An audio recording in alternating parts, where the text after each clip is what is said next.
On Monday, actor Chris Hemsworth, better known as Thor, explained that the role of James Bond should be redone, this time with Charlize Theron playing the part. Theron is the star of the soon-to-be-released Atomic Blonde, a Bond Jason Bourne female knockoff. She embodies every ounce of strength and nobility and dignity and integrity the character should have, Hemsworth explained. She's smart as hell. She's physically able. You know, watching her in those fight scenes in Snow White and the Huntsman, doing it in high heels, by the way, an 8-foot-long gown, was even more impressive. And I just think, why not? It's time. This is, to put it mildly, the stupidest crap I have ever heard. But it is not rare to hear Hollywoodites virtue signaling by talking about their ideal Bond. Ian McKellen said years ago he'd like a gay Bond.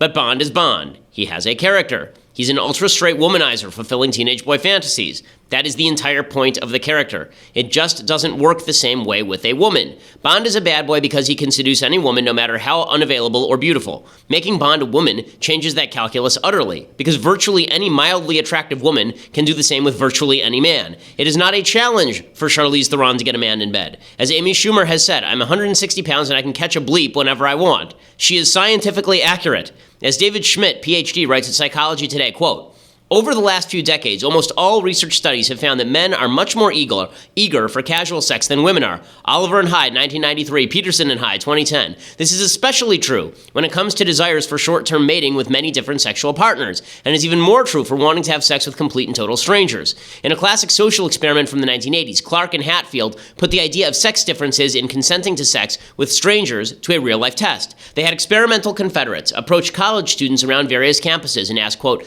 I've been noticing you around campus. I find you to be very attractive. Would you like to go to bed with me tonight? Around 75% of men agreed to have sex with a complete stranger, whereas 0 women, 0% agreed. In terms of effect size, this is one of the largest sex differences ever discovered in psychological science. Okay, folks, this is not sexism. It is science. Furthermore, there is always going to be a necessary suspension of disbelief while watching Charlize Theron, who might be 120 pounds soaking wet, beat up guys twice her size. Watching Daniel Craig, who's probably 170, do the same isn't quite the same thing. There are plenty of great female action parts. Theron might well play one in Atomic Blonde, but hijacking classic characters and having them switch genders and or sexuality destroys the characters. There's a decent case for Idris Elba as Bond. Color doesn't change the math for Bond's character. There is no case for Theron or any other woman to be James Bond. Just stop it. You're being an idiot. I'm Ben Shapiro. This is The Ben Shapiro Show.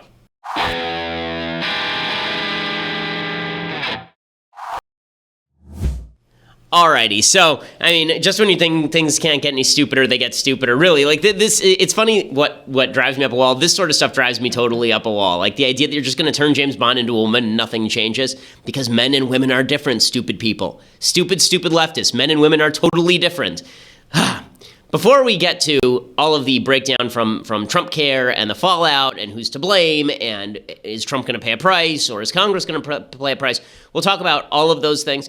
Plus, I want to get to Jake Tapper taking on Linda Sarsour, which is really quite wonderful. We'll get to all of those things. And I'll give you the update, by the way, on a prospective intern that we will be interviewing, hopefully, in the next 48 hours. But before we do any of that, I want to say thank you to our sponsors over at ZipRecruiter. With ZipRecruiter, if you want to get interns, not by actually actively soliciting the children of crazy feminists, but actually by getting just the best employee who's available, then at ZipRecruiter you can post your job to 100 plus job sites with just one click, and then their powerful technology efficiently matches the right people to do your job better than anyone else. ZipRecruiter is different. It doesn't depend on candidates finding you, it finds them. 80% of jobs at ZipRecruiter get a qualified candidate in just 24 hours. We use ZipRecruiter here at the show. Find out why ZipRecruiter has been used by businesses all over the country to find the most qualified job candidates. And right now, if you go to ZipRecruiter.com for free and you use /dailywire, ZipRecruiter.com /dailywire for free, you can post jobs right now. ZipRecruiter.com /dailywire. Once more, to try it out for free, ZipRecruiter.com /dailywire. That's the best way to find the best candidates for your job. If only we had done that with our own employees originally, but now we're stuck with them and can't fire them, Mathis. So in any case, ZipRecruiter.com /dailywire. Make sure that they know that we sent you. Okay, so we actually love Mathis. We just make fun of him because he's in the room. If Austin were in the room, which he no longer is, then we'd make fun of him as well. In any case, you have to be within my actual visual spectrum in order for me to mock you, Jonathan. In any case, I might as well give you the quick update on feminist son intern because that was making some news last night. So as you recall, last Friday, I talked about this lady named Jodi Allard. Jodi Allard wrote a piece in the Washington Post, and then she wrote a follow-up piece at some no-name website where she talked about how her sons were potential rapists because they had the penis. And that means that if you have such a thing, this means that you are a potential rapist, according to Jody Allard. So I said that I would offer her son an internship to help him escape the clutches of evil mom. And last night, Independent Journal Review, of a friend of ours named Pardicella, who used to work over at Daily Wire, she did a story about this. She actually contacted Jody Allard's son and found out that he was interested in an actual internship with us. So he sent a resume to her. She forwarded it on to us. Last night, Jody Allard, obviously out of the loop, tweeted at me and said, "Is this internship stunt just a stunt? We haven't heard anything from you." To which I replied, well, obviously you don't talk to your son, who you call a prospective rapist, all that much, because he sent us a resume and I have it right here on my desk. So hopefully we'll be talking to Jared, which is the name of her son, sometime in the next 24, 48 hours. We're seeing if we can work out that phone call right now. We'd love to work something out with him. Obviously the skill set has to match, but if it is even a remote match, we'll find some way to work with him, because anything to get some money so that he can escape that house, because horrifying. Okay, so that is the update on that particular story. In other news, the Trump Care bill went down yesterday. It went down because Mike Lee and Jerry Moran from Kansas and Susan Collins from Maine and Rand Paul all said they were not going to vote for it. And that means that a bunch of people on the right are now blaming these folks for the collapse. Now, it's fair to blame Susan Collins, because Susan Collins was never going to vote for any sort of Obamacare repeal. She likes Obamacare. It is not fair to blame Mike Lee or Rand Paul. Rand Paul, there's been suggestion that Rand Paul never votes for things because that's just his shtick. Even that is quasi-fair, but it is not fair to blame Mike Lee. The reason that it is not fair to blame Mike Lee is because there are a bunch of people today who are saying that Mike Lee preserved Obamacare. Britt Hume says this, Hugh Hewitt says this, that Obamacare has been preserved by Mike Lee and Rand Paul. This is a bunch of crap. Obamacare was preserved by the bill itself. The bill itself kept all of the regulations under Obamacare. It added some subsidies and got rid of some of the taxes, and it restructured Medicaid. Now, if the Republicans had come along, I've been saying this legitimately for months, if the Republicans had come along and said, listen, we're just going to fix Obamacare for the time being, we're going to try and fix it and make some changes that move us in the right direction, but it's not full Obamacare repeal, we are gradually going to get to full Obamacare repeal, then I would have signed on to this bill in all likelihood, and I think probably so would Mike Lee. But by calling it Obamacare repeal and replace, the implication is that this was the last step. So when people say that Obamacare was going to be repealed except for Mike Lee, that's just nonsense. It is just not true. It is fully dishonest when people say that. Don't look to Mike Lee as the cause of the collapse here. There are many causes of the collapse here, but the first and foremost one is that Republicans were lying, okay? They didn't actually want to get rid of Obamacare. They just didn't, okay? And the constituents didn't. President Trump didn't. President Trump was the one who insisted back in January, by the way, that we not do full-scale repeal. Instead, we do repeal and replace. That was Trump's suggestion. And then he walked away from that when it turned out that people couldn't agree on what the replacement would look like and actually didn't want to do full-scale repeal. So Trump was out there trying to claim this as a victory yesterday, even though it was a loss. This is what Trump does best. He likes to spin. And the fact is that here is President Trump yesterday talking about how it was really a victory. Like, if you wouldn't know any better, then it was totally a victory. We have 52 people. We had 4 no's. Now, we might have had another one somewhere in there, but essentially the vote would have been pretty close to, if you look at it, 48-4. That's a pretty impressive vote by any standard. And yet you have a vote of 48-4 or something like that, and you need more. It's pretty tough. We have 52 people. Okay, that is not impressive by any standard. The standard is passing things. It's like Hillary Clinton saying, I won the popular vote. Okay, so you got 48 out of 52. First of all, not even clear that there were 48 out of 52. It's just clear that 4 would not vote for it, not that 48 would. But you can't spin this as a victory when it is not a victory. And as I said yesterday, there was a vacuum of leadership from the top. Trump doesn't know what's in this bill. He doesn't really care what's in this bill. He didn't use the bully pulpit in any way. He didn't threaten moderates to get on board. He didn't threaten conservatives to get on board. He thinks that his Twitter basically alleviates him of the necessity of learning things. And so he can just tweet things out and that will fix it.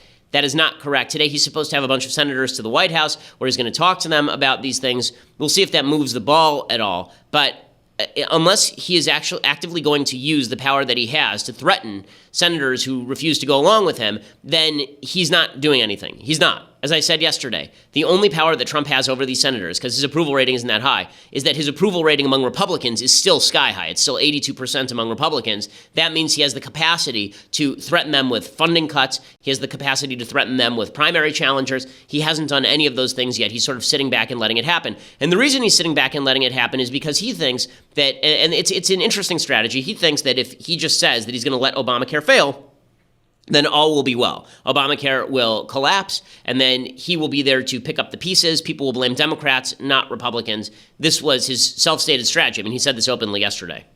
And I think you'll also agree that I've been saying for a long time, let Obamacare fail, and then everybody's going to have to come together and fix it and come up with a new plan, and a plan that's really good for the people with much lower premiums, much lower costs, and much better protection. I've been saying that, Mike, I think you'll agree, for a long time. Let Obamacare fail. It'll be a lot easier.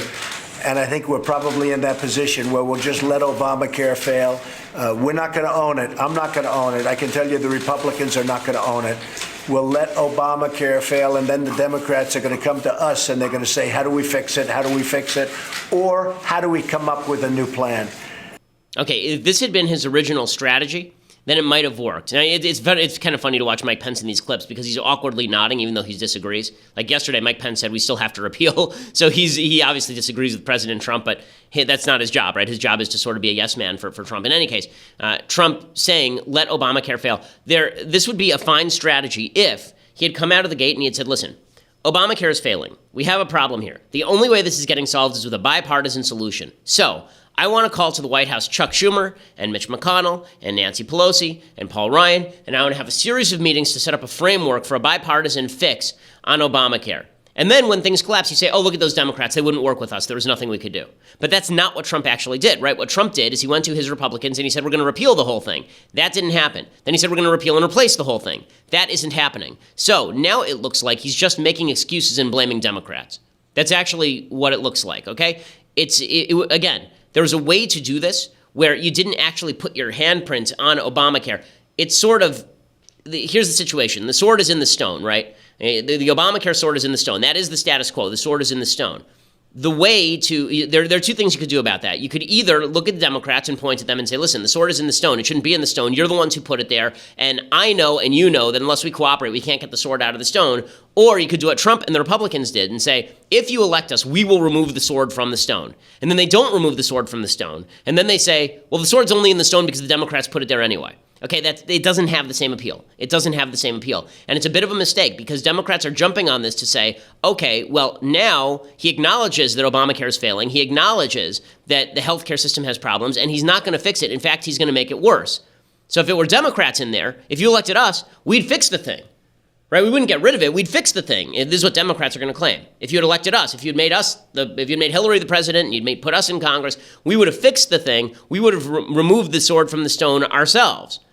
But you elected Trump instead, and so he's just going to bitch and complain about what exactly, why the sword is there in the first place. So Trump is continuing to make this case. He says, we need to elect more Republicans. That's the goal here, just elect more Republicans.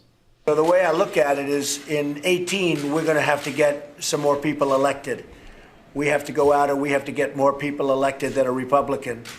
And we have to probably pull in those people, those few people that voted against it. I don't know. They're going to have to explain to you why they did, and I'm sure they'll have very fine reasons. But we have to get more Republicans elected because we have to get it done. We got it passed in the House. We would have gotten it very much. Yeah, you can't use his head as a stand, right? We don't want that to happen. You're messing with the wrong guy here. So we want. I think we're going to do very well, actually, in 18. I would be not surprised if something were done long before that.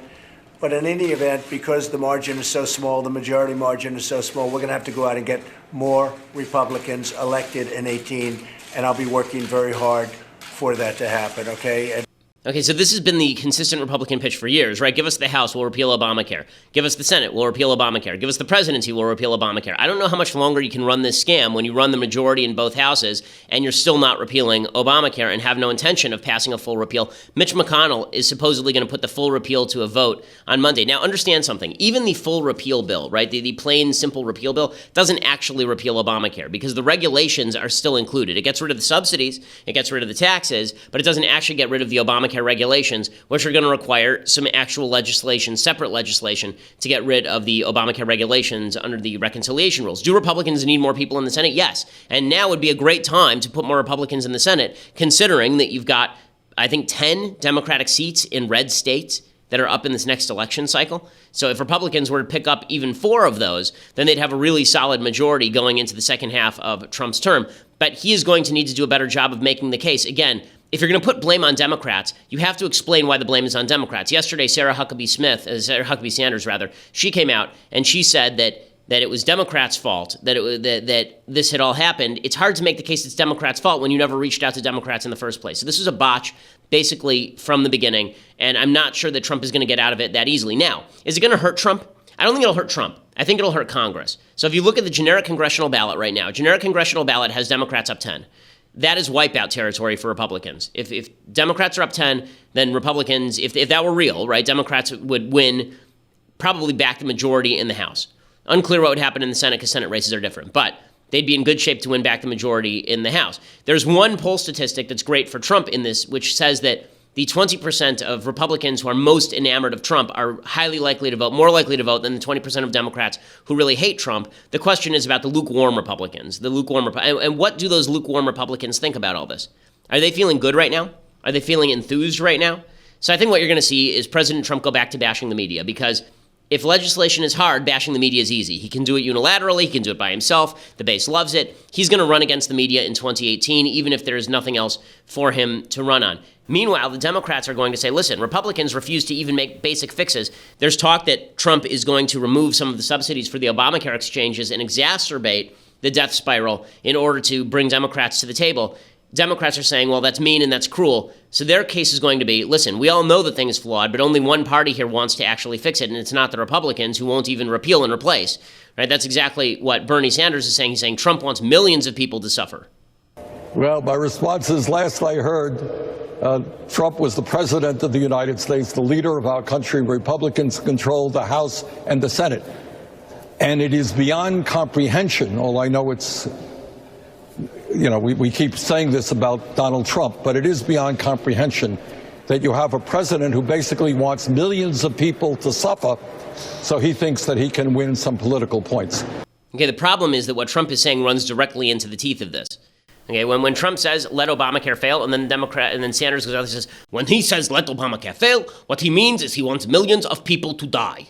Right? When he says that, it has a little more credibility than it normally would, because he's not offering any alternative, right? And this is the big problem here. Chuck Schumer says the same thing. He says the Republican plan is going to kill the patient. Obviously, this is exaggerated language. Obviously, he's wrong. Obviously, he's lying. It's amazing. If the Republicans had just repealed this thing, we'd go back to status quo ante, which was no Obamacare when 92% of Americans had health insurance. Right? So the fact is that the vast majority of Americans always had health insurance. It's not that Obamacare saved millions of people or anything, but that's the case Schumer is trying to make. In fact, passing repeal and having it go into effect 2 years later is in many ways worse than the Republican health care bill that was just rejected by my Republican colleagues. It's like if our health care system was a patient who came in and needed some medicine. The Republicans proposed surgery. The operation was a failure. Now Republicans are proposing a second surgery that will surely kill the patient. Medicine is needed, bipartisan medicine, not a second surgery. Okay, and this is why it was important to have a clear strategy going in, not because Schumer is anything but a liar. He is an absolute liar. As evidence to Chuck Schumer's a liar, yesterday he tweeted out that anti-Zionism is anti-Semitism. This is a guy who endorsed for the leadership of the Democratic National Committee Keith Ellison, a devotee of Louis Farrakhan, who has said multiple anti-Semitic things in the past and hung out with anti-Semites. Yeah, Chuck Schumer is a pathological liar on politics, but this is a game, and you have to know how to play the game. And the Democrats right now are outplaying the Republicans, even from a minority position. It is amazing to watch how incompetent the Republicans are about all of this. Well, before we get to some more news about Trump, there's some polls out that show how Trump is going to run in 2020, and we'll talk about that in just a second. But before we get to that, I want to say thank you to our sponsors over at Stamps.com. So if you're tired of waiting in line at the post office, you just don't have time to go over there and wait for the stamps and get your mail weighed, you just want to do it straight from the office, you didn't go over to the grocery store, you don't have stamps, what do? You go over to Stamps.com, and you can print the stamps out directly onto a piece of paper, tape it to your envelope, directly onto the envelope, you can print it, or onto a sticker, and they will send you right now over at Stamps.com. If you use the promo code Shapiro, you go to the microphone at the top of the homepage and type in Shapiro, then they will send you a digital scale so that you can even weigh your mail and know exactly how much it's going to cost to send things. They will send you, it's a 4-week trial, free, plus postage and a digital scale with no long-term commitments when you go to Stamps.com, promo code Shapiro. Never go to the post office again. Even if you like the post office, you don't want to spend time there. So go over to Stamps.com and use that promo code Shapiro when you click on the microphone at the top of the page. It'll automatically calculate. Again, they send you that 4-week trial, plus postage, digital scale, no long-term commitments. Great service. Make sure that you check it out and use that promo code Shapiro so that they know that we sent you. Okay, so with the Democrats claiming that Republicans are waiting in the wings to murder people, you would think that that not only would the Republicans be in trouble in Congress, they'd be in trouble in the presidential polls. And indeed, if you look at the latest poll from Public Policy Polling, yes, it's a Democratic polling firm, and yes, these polls don't mean a lot when they're far out, but it's kind of interesting to look at it. The fact is that right now, if Trump ran against most of the major Democratic candidates, he would lose. So they talked to 836 registered voters. They said that a majority wished that Obama were president versus Trump, and a minority wished that Hillary were president instead of Trump, although she has worse approval ratings than Trump does. But the ones that matter is that against Joe Biden, in a hypothetical matchup against Joe Biden, he would supposedly lose 54-39. Against Bernie Sanders, 52-39. So before everybody says, well, polling is just terrible, polling is always wrong, the national polling, the state polling was off in the last election cycle. The national polling was not off. The national polling was on. So before you say to me all polls are worthless, it is not good when the current president of the United States, who's in for, he's only been in for 6 months, this should be the high point of his term, he's already losing to Joe Biden and Bernie Sanders, combined age 2,309 by double digits. He's apparently losing in a hypothetical contest with Elizabeth Warren. That one I don't believe. Cory Booker, 45-40, Kamala Harris, 41-40. Now, this should be a tip to Democrats. This is what's truly fascinating about where the Democrats are. So I keep talking about the problems Republicans are having, which makes sense since they're the governing party and they're not good at it. But the problems the Democrats are having are so much worse. They're so much worse than the problems Republicans are having. Yes, Republicans are bad at everything except for increasing military spending and tax cuts. Those are the only two things that Republicans are good at because they have no consensus on anything else. But the Democrats have not figured out what exactly their party is about. Is their party about big government socialism, the sort of cross-cultural socialism of Joe Biden or Bernie Sanders, or are they still so in love with the memory of Barack Obama that they're going to pursue intersectionality down to its root? Look at those poll numbers again, because this is what's fascinating. Not that Trump's going to lose to all these people, because, it doesn't mean anything. We're too far out. But look at the contrast. Joe Biden, 54. Bernie Sanders, 52. Warren, 49. Booker, 45. Kamala Harris, 41. Which one of those names has been the hottest in the Democratic press lately? Kamala Harris, right? The senator from California, the first-term senator from California. Why? Not because she's good at her job. She's unbelievably crappy at her job, just like she was unbelievably crappy at being attorney general in my state. But why do they like her? Because she is a black woman. And this means that she has checked 2 of the intersectional boxes. For people who don't understand what intersectionality is, basically intersectionality suggests that all of American society was designed to privilege white males, and that there is an intersectional hierarchy of people who have been victimized by American society whose credibility cannot be challenged when they talk about how America needs to change. So at the very top, you have LGBT folks, and then you have black women, and then you have black men, and then you have Hispanic women, and then you have Hispanic men, and then you have Asians, and then you have Jews, and then finally, way down at the bottom, you have white males, right? Muslims rank somewhere between blacks and LGBT folks. So this is the intersectional hierarchy. the Democrats have decided that it is more important for them to cobble together a coalition of the dispossessed, right? A coalition of the angry, than it is to actually come up with a message that appeals to a broad swath of Americans, which is why they ally with people like Linda Sarsour. It's why they push people like Keith Ellison. They've doubled down on identity politics because they believe that the demographics of the country are moving in their direction, and if they continue to alienate white voters, it won't make a difference. This failed them in 2016 because white voters, white blue-collar voters, for the first time voted as a racial bloc, an almost racial bloc. More white blue-collar voters voted for President Trump than Hispanics voted for Hillary Clinton in the last election cycle. Okay, white voters voted as an intersectional hierarchy group in reverse.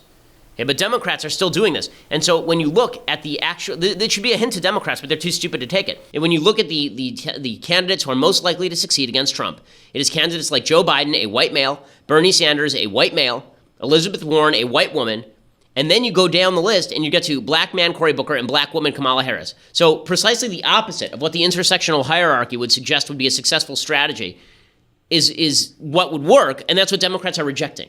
Democrats are much more interested in focusing in full scale on which person can we pick who is going to please minority communities, even if they have no broad-based appeal, like Kamala Harris. Pretty amazing stuff, but Democrats are not going to take that advice, and we're going to talk about that in just a second. But for that, you're going to have to go over to Daily Wire. So for those who don't know, this is a video show, not just an audio show. You can watch the first 15 minutes live at Facebook, but if you want to watch the entire thing live, you have to go over to dailywire.com. $9.99 a month gets you a subscription. It also gets you access to our mailbag, so your questions shall be answered and your life made better. It also means that you get to view Andrew Klavan's show live every day, except for Friday. You get to be part of his mailbag, which I believe he's doing today. So you check that out over at dailywire.com. You can even see the brand new Michael Knowles show. When's that coming out? Monday? I think following Monday. So a week from Monday, the Michael Knowles show, God help us, will be premiering, and you'll be able to view that live over at dailywire.com. If you want a full subscription, annual subscription, you also get the website ad-free, by the way, then you will, for $99 a year, for an annual subscription, you get this magnificent, unbelievable, tremendous, unbelievable, spectacular, beautiful, beautiful mug. Okay, this tumbler right here that says upon it, leftist tears, hot or cold, from the Daily Wire. You will enjoy annoying your friends with it. It is also really, it's a quality piece of, I don't even know what this is made of, ceramic. It's really fantastic. So it is dishwasher safe. It is incredible. So you get that with an annual subscription. So go over to dailywire.com right now and check it out, or go over to iTunes or SoundCloud later, and you can listen to the show. Make sure you leave us a review and subscribe. We always appreciate it. We are the largest conservative podcast in the nation.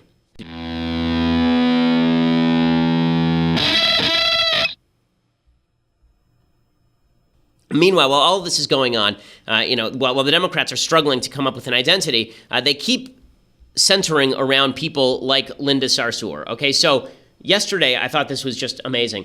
The Democrats, the Women's March, we talked about this 2 days ago. The Women's March had paid tribute to Assata Shakur, who's an actual terrorist, like an actual terrorist human being, who shot a cop in New Jersey back in the 1970s, I think it was 79, and then fled to Cuba. They paid tribute to her, and they did this whole shtick about how they don't believe in her violence, but they appreciate that she fought sexism within the Black Panther Party, which is like saying, I don't appreciate what Osama bin Laden does with American buildings, but I do appreciate him fighting Islamophobia around the world. No. But the Women's March tweeted that out. So Jake Tapper, who, as I've said before, is one of the few people in the media who I think actually tries to get it right. I know there's a lot of disagreement about Jake Tapper on the right, but I think Jake is actually attempting to be intellectually honest. Is he still a guy of the left? I think he is, but he's an intellectually honest fellow, or at least attempts to be. And so yesterday he tweeted this out. Shakur is a cop killer fugitive in Cuba. This, ugly sentiments from Linda Sarsour and the Dyke March in Chicago. You remember that story. That's where the lesbian march in Chicago banned Jews because they were flying a flag that had a Jewish star on it, and it made the intersectional hierarchy uncomfortable. He said, any progressives out there condemning this? Which is exactly right. And then Sarsour called Jake Tapper a member of the alt-right. She said, Jake Tapper, please share my ugly sentiments. Unapologetically Muslim, unapologetically Palestinian, pro-immigrant, pro-justice, shame. Okay, so first of all, whenever people say shame, they usually have no real reason to do so. That goes to Game of Thrones as well. In any case, Linda Sarsour says, what about me is so bad? And Jake Tapper immediately slams her. He says, your comment about Ayaan Hirsi Ali, for one. So if you recall, she said about Ayaan Hirsi Ali, who is a Muslim who's no longer Muslim, right? She's a heretic under Muslim law. She was generally mutilated by Islamists, and then they attempted to force her into a child marriage. She fled. She ended up in Denmark, and now she lives in the United States. I believe that she's married to Niall Ferguson, the historian from Harvard, and Linda Sarsour had said that she wished she could remove Ayaan Hirsi Ali's vagina. So Jake Tapper is calling her out on that. And there's a whole history. I mean, we've talked about Linda Sarsour before. Linda Sarsour is a radical. She is somebody who has spoken highly of terrorists and terrorist groups before. She's really a devastatingly bad human being. And Jake Tapper took her to the woodshed here. When even Jake Tapper is taking you to the woodshed because you're so extreme, that should say something to the Democratic Party. But it doesn't, because the Democratic Party is so ensconced in its own belief that all that matters is building a coalition to take down Western civilization, that they don't care who they include in that coalition, from Linda Sarsour to Assata Shakur. None of it matters. Cop killers, terrorist apologists, none of it matters. So the Democrats are still having this trouble, which means the only unity they have is, again, as always, being anti-Republican. So last night they went nuts because apparently President Trump had an undisclosed meeting with Vladimir Putin. There was a big meeting over at the G20. There was a big dinner that was held by by Angela Merkel over at the G20. And apparently during the dinner, President Trump, who was not seated next to Vladimir Putin, but Melania was, he got up and he walked away from where he was sitting. He walked around to Vladimir Putin, pulled up a chair, and proceeded to have a full-hour conversation with no other American official present. So he didn't bring Rex Tillerson. He didn't bring a Russian translator. The only person who was there was Putin's translator, which is not great because you never know if Putin's translator is telling Trump lies, right? I mean, Putin could be saying, look at this look up this American schmuck. And then the translator says, he says you're a wonderful guy, right? I mean, that's exactly what could be happening. Plus, Putin is old KGB. This is not, if you are in Trump's cabinet, the last thing you want is a meeting where you don't have anyone in there who's able to at least monitor what's being said. We've had this problem before. Last time Trump was in a room alone with Russians, he ended up spilling Israeli national security information that put in danger an Israeli spy who was trying to spy on ISIS. So you have this meeting, and the media goes crazy. They say, oh, this is obviously something nefarious going on. Now, listen, do I think that when you have a meeting that's an hour long at one of these things that we should know what's happening? Yes, because I am for full-scale transparency from any president, and I don't think that that's really appropriate. I do want to know from the media, and I just don't know the answer to this. Is it that Trump has lots of meetings with Russians and then doesn't disclose it? Or is it Trump has lots of meetings with everyone and then doesn't disclose it? I mean, I've seen reports that he had meetings with various other governmental actors over the last 6 months, and then it was reported like 4 days later, but no one cared because it wasn't Russia. So it's hard to tell how much of this is real and how much of this is just the media thinking that every time Trump eats something with Russian dressing on it, he's spying with Vladimir Putin. In any case, Putin continues to speak highly of Trump. Here's what Vladimir Putin had to say about him. Says, you met with Donald Trump recently. This is a guy questioning Putin. It'd be interesting to hear your impression of him as a person. I did not expect this, and I believe it is very important for a person who has a public profile, a politician. He has the ability to listen. At least this is what our conversation was like. I do not know what he's like with other people he talks to, but during our conversation, I listened to him with attention as well. When he set out his ideas and proposals on developing cooperation, and he did the same. This is something that does not happen all the time. For a person who works with people, who is involved in politics, I reiterate, this is a vitally important ability to be able to listen and to respond and communicate promptly. You have substantial experience, I believe. There are some people who only hear themselves. Whatever you tell them, it is like a buzz in the background for them. You are talking to them, they are not listening at all. Как у нас в народе говорят, лепят горбатого и все. The current U.S. president is different. He responds to what his interlocutor says, to the arguments and responds to them. Okay, so in other words, Putin is trying to butter up Trump. That's the way that you do it. This is why you don't want to have these meetings alone. Trump tweeted out that the media is making a big deal out of all of this, and I tend to believe that Trump is correct about this. He says, fake news story of secret dinner with Putin is sick, in quotation marks. I mean, he might be right about this, but he really needs to learn how to use scare quotes. That's not how they work. It says, all G20 leaders and spouses were invited by the Chancellor of Germany, press knew. Well, to be fair, the press wasn't saying that the meeting itself, this dinner was secret. They were saying that he never disclosed that he talked with Putin for an hour. The White House released a statement saying it was a brief meet and greet. People in the room say it was an hour.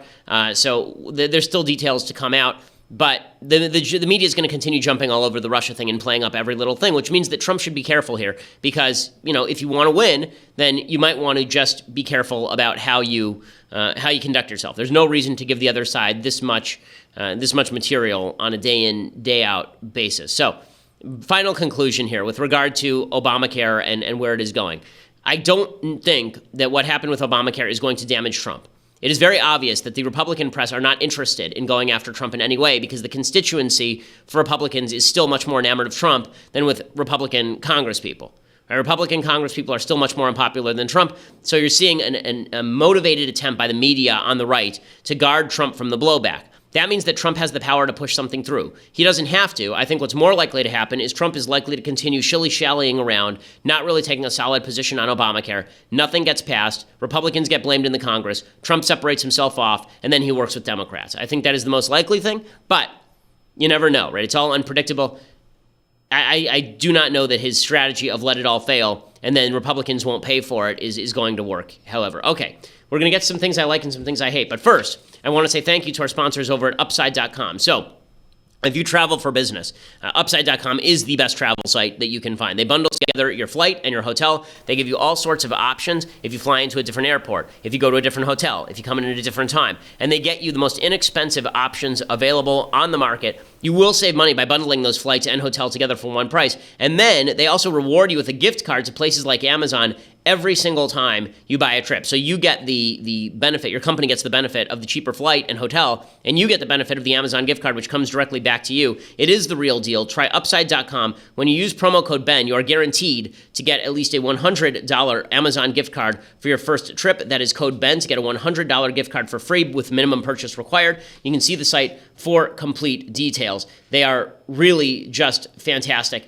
You can get not only the cheapest and least expensive thing. Like, I travel for business all the time. We use Upside.com, and they get you the best options available. Plus, we get the Amazon gift cards, which is pretty great. So go to Upside.com and use that promo code BEN for the guarantee. Use the promo code BEN, and you get a $100 gift card, Amazon, your very first trip with minimum purchase.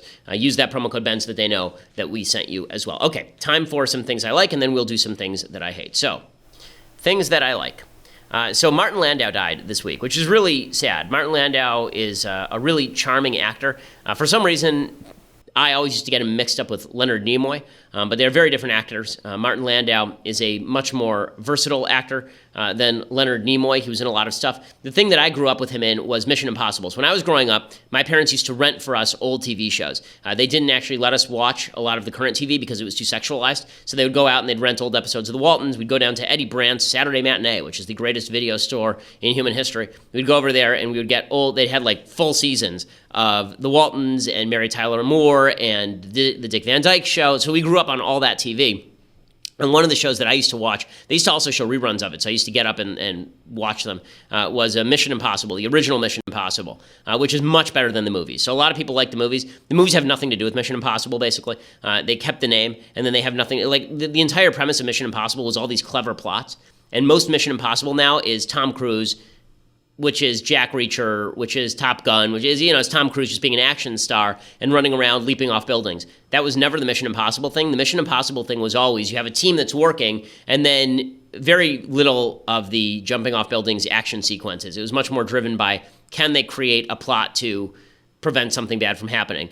Here is the original trailer music from Mission Impossible. You'll see Martin Landau. His shtick was that he was always dressing up as somebody. So every episode, he'd put on a wig or he'd put on like a fake nose, and then he would just take it off and be like, ooh, Martin Landau is dressed up as something. It's fantastic. So here is the original Mission Impossible.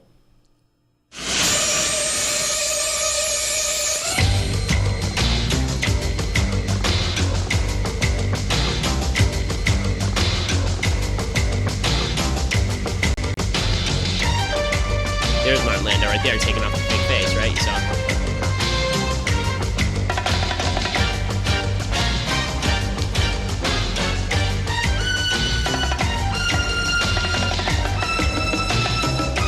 Peter Graves was the original. Remember, the stars in the movie too.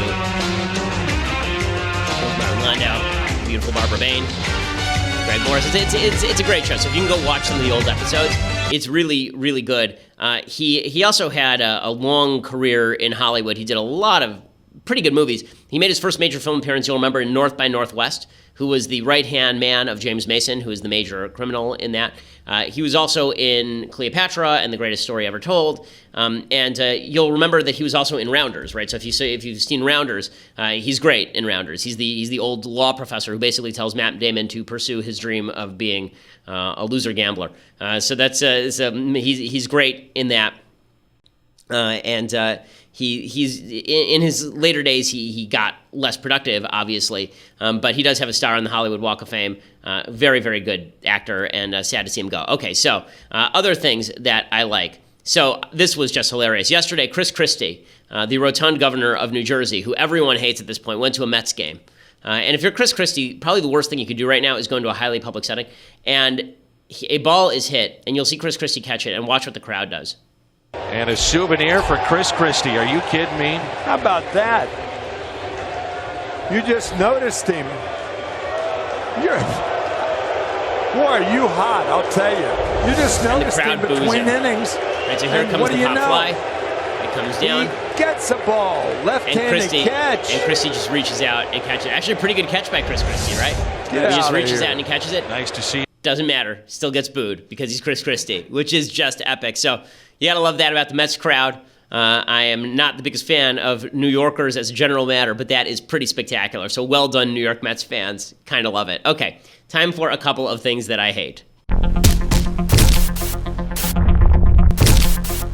So the first thing that I hate is that late on Monday, the Trump administration certified to Congress that Iran has been meeting its necessary requirements under the Joint Comprehensive Plan of Action. This would be Obama's Iran deal. As you recall, President Trump promised that day one he was going to pull out of the Iran deal. On the very first day, he was going to pull out of it. It is still operative, and he has now twice certified that Iran is in compliance. The problem with that is that the Iran deal specifically allows them to continue operating without sanctions. It continues to allow them to develop their centrifuges at a certain rate. It requires them supposedly to reduce the number of functional centrifuges used to enrich uranium and forfeit uranium stockpiles.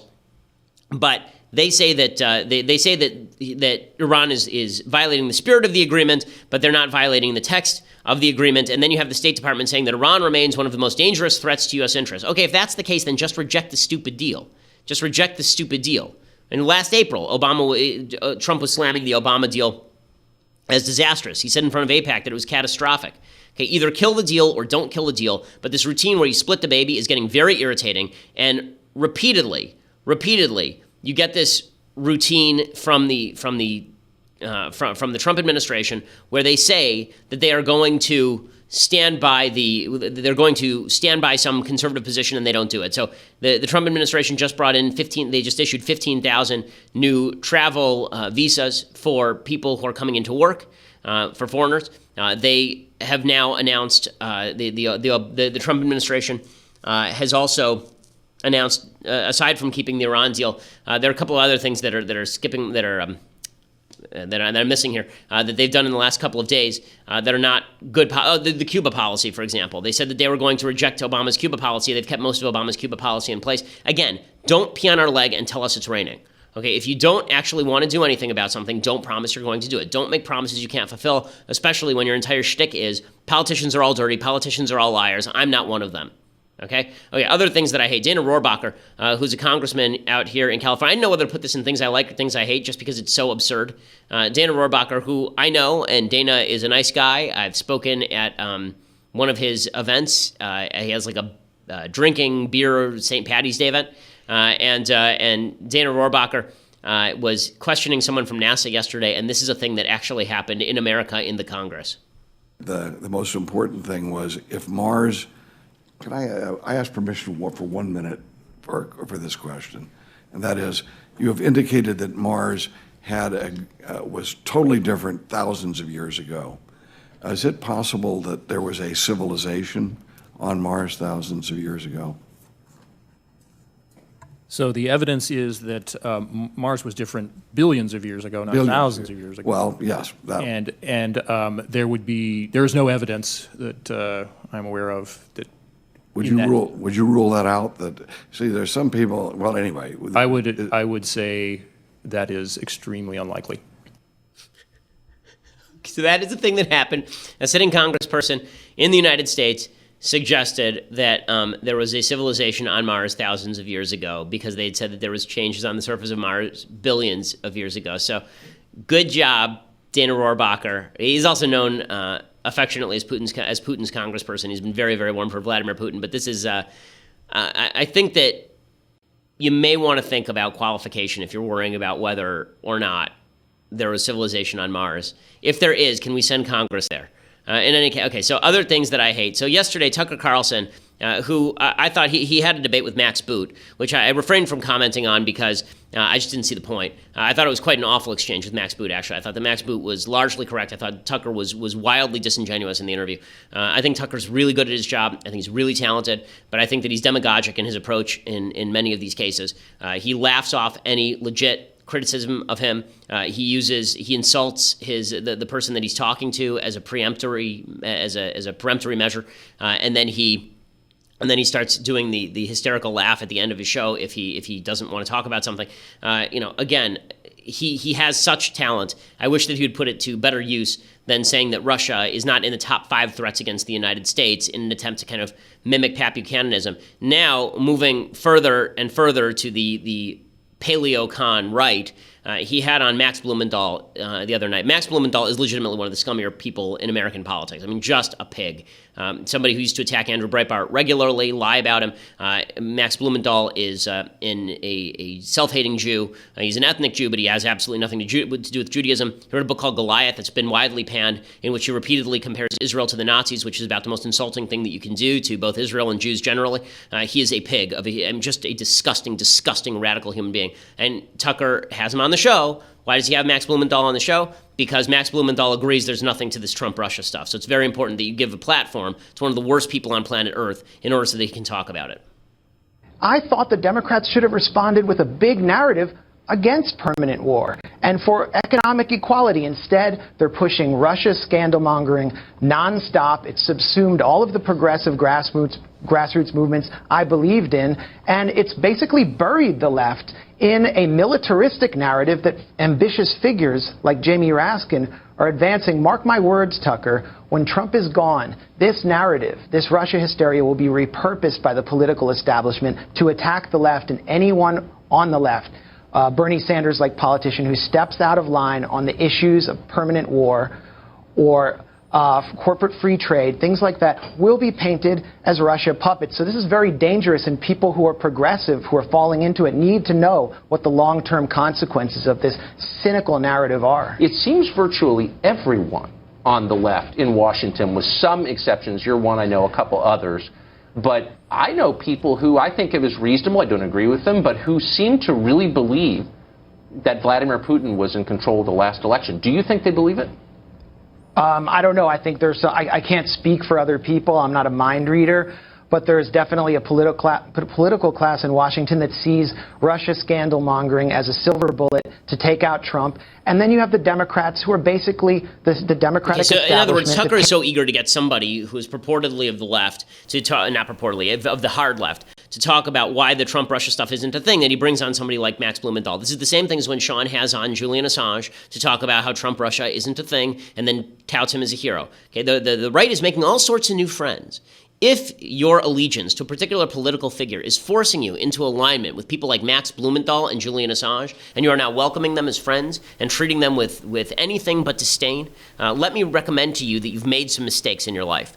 Okay, you shouldn't be part of a movement that is now making common cause with people like Julian Assange, who's put American lives in danger, or Max Blumenthal, one of the scummiest people on earth. It's amazing. I mean, remember, Sidney Blumenthal was Hillary Clinton's hatchet man. So we're now at the point, politics is so topsy-turvy and so circular, that at this point, Sidney Blumenthal, who used Max Blumenthal as an advisor on Israel to Hillary Clinton, is appearing on Tucker Carlson's show to defend Donald Trump because Tucker Carlson wants to defend Trump. I mean, that's how crazy all of this has gotten.